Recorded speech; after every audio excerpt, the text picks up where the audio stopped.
So in this part of the course, I'm going to teach you how you can animate your character just very quickly and in a very basic sort of way, just so that you can start creating simple animations yourself right from the get-go. And we're going to use a process that doesn't involve having to search through the content library too much as well. So get started. If you're continuing on from the last lesson, you've probably already got your character standing on the stage, but if not, hopefully you saved it out and you can either just click and drag your character onto the stage from the content manager, from your custom folder in the content manager, or you can just double click on it like so.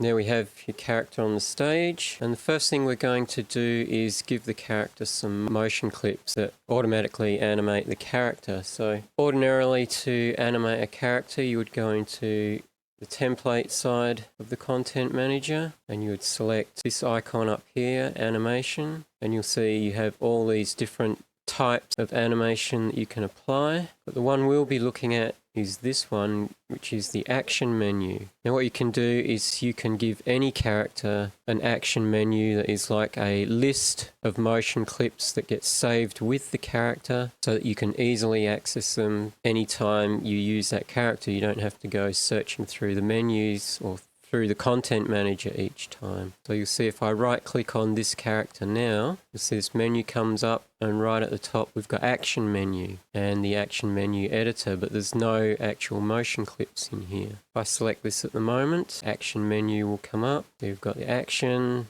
frame and format, and we can add actions from here. But Cartoon Animator comes with action menus already made up for you. So if we click on this button here, it'll take us to the action menu folder down here. In fact, what I'm going to do is go back to the pack menu of this side, and we'll go to the free resources just to make sure that what I'm doing here you have in your version of Cartoon Animator as well. We're going to go to this animation pack here, which has all the motion clips in it.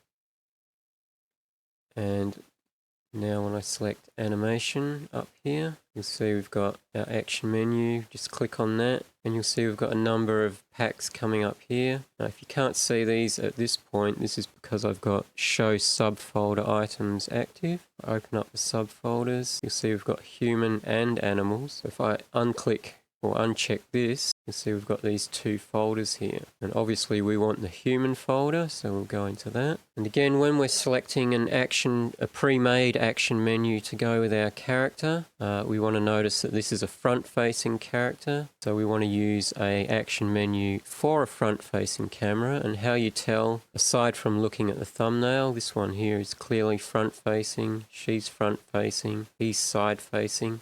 If you're not sure, just look for this little triangle icon. If it's pointing downwards, that means it's a front-facing character. If it's pointing sideways, that means it's for a side-facing character. And you can see we've got a few choices in here. And I think I'm going to go with, we'll go with our elastic folks, because he's got, this style of character has the same type of arms as ours. There's no joint at the elbows or no joints at the knees. So we'll have that. Simply with your character selected, you can either double-click on this or click and drag onto your character. And in theory, that should have added this action menu to our character. We can check by selecting and right-clicking on the character. And now you see we've got all of these different actions that we can use. If we open up the action menu editor again, you can see that's now being populated with all of these characters. Frame shows you how many frames that motion clip takes up. And format is whatever type of motion that clip is. So most of these are just straight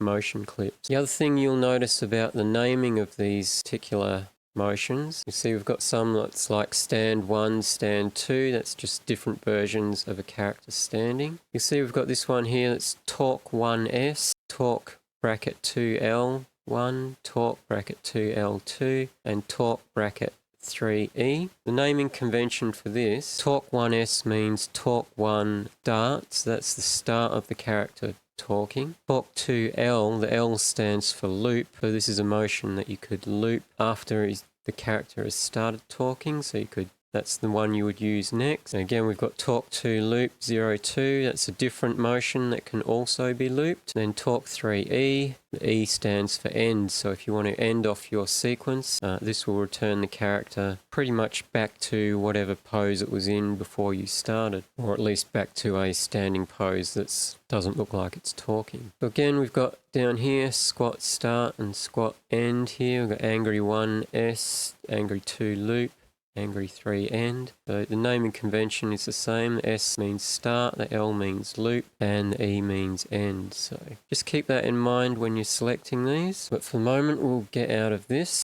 We don't need to actually be in the action menu to select these. Now, one thing I'm going to just bring to your attention, this is a very simple rigged character. It has one major flaw that you will sort of come across as you're animating with it. So if I open up what's called the 2D motion key editor, you've probably already seen this when you've been previewing the character, but this is the motion key editor and it allows me to move all the limbs. Keep in mind when you move limbs around on the stage, you are actually making keyframes. At the moment down here we're on frame 0. You can see this is what frame number we're on down here, this 0. So it's okay to move things around at this point.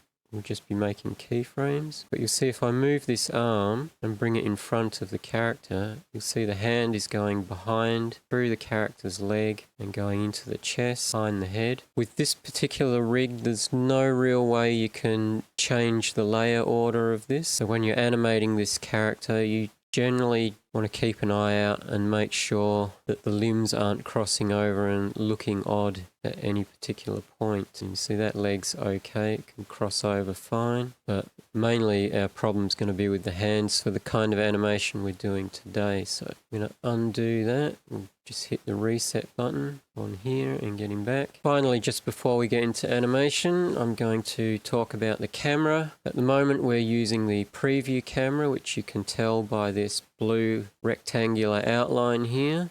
Nothing gets recorded with the preview camera. It's just a camera that allows you to move around the stage without creating any keyframes. You can export what the preview camera sees, but you can't make keyframes with the preview camera. And up here we've got the camera tools. You can see this is the panning tool, so I can move around anywhere on the stage. This tool operates on the Z-axis and moves me closer and further away from the character, and this tool rotates the stage. You don't often use this tool with the preview camera, but if you wanted to keyframe a rotation like that with the actual camera, that's how you do it.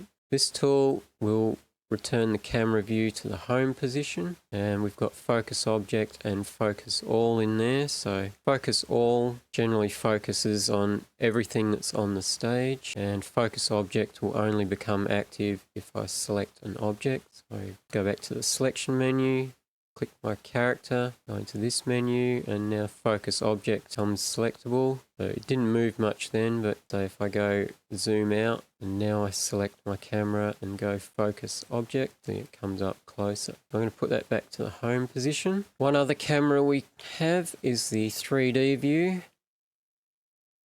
You can see now we're on a plane in 3D space, and I can rotate this using the rotate function. You can see it looks like a cutout. You can actually see the 3D sort of view of his face there if I go in closer. 2.5 view of this morph based head. It's actually got some 3D form to it, whereas the rest of the character is flat. You cannot record or do any sort of keyframes with this camera. This is just here to give you an idea of the layer order when you have other things in the scene, so you can see when something is in front of or behind, or how far in front and behind it is. You'll see if I select the character, I've got this little gizmo down here, and selecting these I can move the character left and right, move him up and down, and I can move him backwards and forwards. And if you want to get him back onto the world axis, which is this little point here, zero everything up, you've got this little icon here, just click that, that'll put him back onto 0 XY coordinates. As you can see up here, these are the properties for this character. He's at coordinate 0 for X, coordinate 0 for Y, and coordinate 0 for Z or Z, and his width and height is 100%, and no rotation on him. To get out of this camera, just click on 3D view again. Now, to get to the actual export camera, the default one that's set up, you can actually have multiple cameras, but we're not going to go into that during this tutorial. You'll see here we've got preview camera, which is what we're on. If I drop down here, we've got this camera. This is the default camera. And as you can see, our border has turned red, and we've got this record function up here indicating that now whenever we make any changes to this camera, it's going to create a keyframe on the timeline. I'll just quickly show you where that is on the timeline. This button here opens the timeline up, and if we open up this menu on the right or left hand side, you'll see there's a camera track here. We open that up. This is the actual camera that we're using right now, so we've put a check mark in that. You'll see this camera down here came up, and for now we're just going to look at the transform track. Click that button to open it up. You'll see there's a keyframe at the start. If I move the playhead over to here and move the camera using the camera moving tools here, so let's say I just move the camera over to the right like this, you'll see in the transform track we've just had a keyframe made up, and if I move this playhead now, you'll see that the camera will move back to the position it was on frame 0, move across position on frame 40. If we don't want that to happen, I can delete this keyframe just by selecting it and either hitting delete on the keyboard, or I can right click on it and hit delete here. The camera will snap back to the last keyframe on the timeline. So just keep that in mind. That's how keyframes work. It works the same on all the other tracks for characters and moving things around. We'll get back to that in the course of this lesson, but